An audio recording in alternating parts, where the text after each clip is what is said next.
ఈ మధ్య కాలంలో థియేటర్లలో రిలీజ్ అవుతున్న సినిమాల కన్నా ఓటీటీలో కొత్త కొత్త కథలతో వస్తున్న సినిమాలు ప్రేక్షకులను బాగానే ఆకట్టుకుంటున్నాయి. థియేటర్లలో మిస్ అయిన సినిమాలను ఓటీటీలోకి చూడాలని ఫ్యాన్స్ అనుకుంటారు.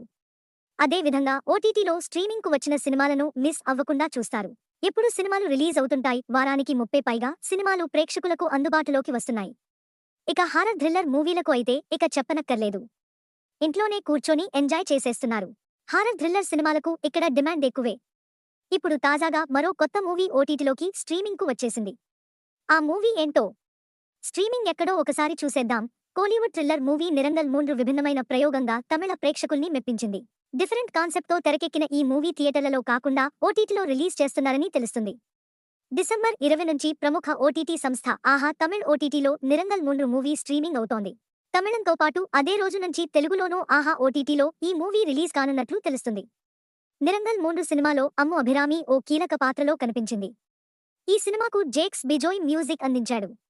ఈ సినిమాను తెలుగులోనూ థియేటర్లలో రిలీజ్ చేయాలని మేకర్స్ భావించారు. కానీ కొన్ని కారణాల వల్ల సినిమాను డైరెక్ట్ ఓటీటీలోకి రిలీజ్ చేస్తున్నారు.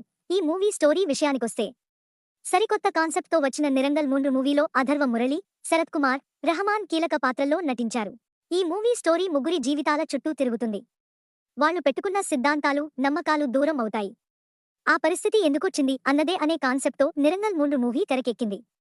టెక్నికల్ పరంగా మంచి టాక్ను సొంతం చేసుకున్న బాక్సాఫీస్ వద్ద అంతగా ఆకట్టుకోలేదు. దర్శకుడు కన్ఫ్యూజ్ కావడంతో ఈ మూవీ బాక్సాఫీస్ వద్ద యావరేజ్గా నిలిచింది. కార్తిక్ నరేన్ దర్శకత్వం వహించిన 5వ మూవీ ఇది. గతంలో దరువాంతల్ 16, మాఫియా, మారన్తో పాటు మరో 2 సినిమాలు చేశాడు. తొలి సినిమా తప్ప మిగిలినవేవీ ఆకట్టుకోలేదు. ఇప్పుడు వచ్చిన ఈ మూవీ కూడా పెద్దగా అలరించలేదు. ఇక ఓటీటీలో ఎలా ఆకట్టుకుంటుందో చూడాలి.